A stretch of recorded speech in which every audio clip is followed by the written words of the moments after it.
कभी दोष मत देना माँ कैकेयी को।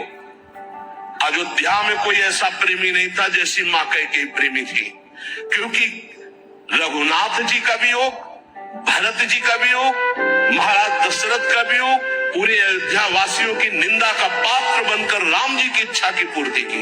ये माता कैकेयी है, दूसरे में इतनी सामर्थ्य नहीं थी। माता कैकेयी जितना राम जी को प्यार करती थी, शायद है उतना कोई अवध में प्यार करता हो।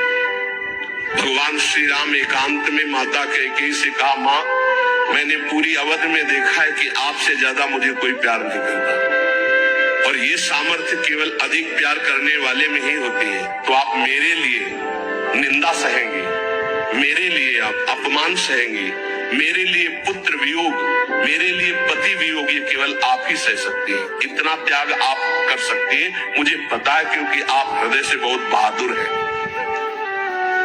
देवासुर संग्राम में साथ गई थी कैकेयी जी महाराज चक्रवर्ती सम्राट दशरथ के।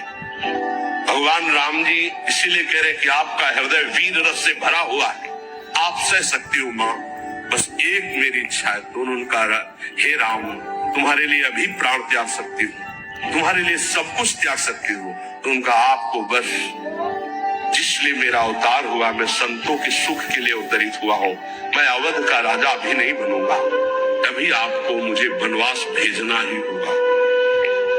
माँ कैकेयी ने एकांतिक भगवान की आज्ञा का पालन किया, ये ध्यान रखना। कैकेयी जी का हृदय बहुत रघुनाथ जी के प्रेम में डूबा, ये कोई नहीं जानता।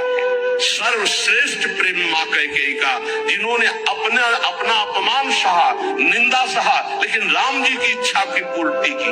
ये अंदर की बात कह रहा हूँ। भरत जी ने कभी माँ नहीं कहा।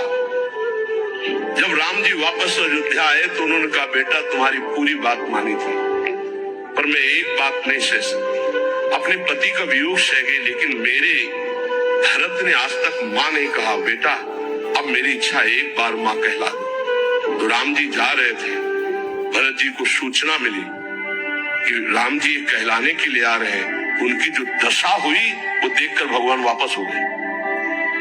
ऐसा नहीं, एक बार भी मां, इतना कष्ट सहा माता कैकेयी ने, लेकिन राम जी की इच्छा का पालन किया। ध्यान रखना।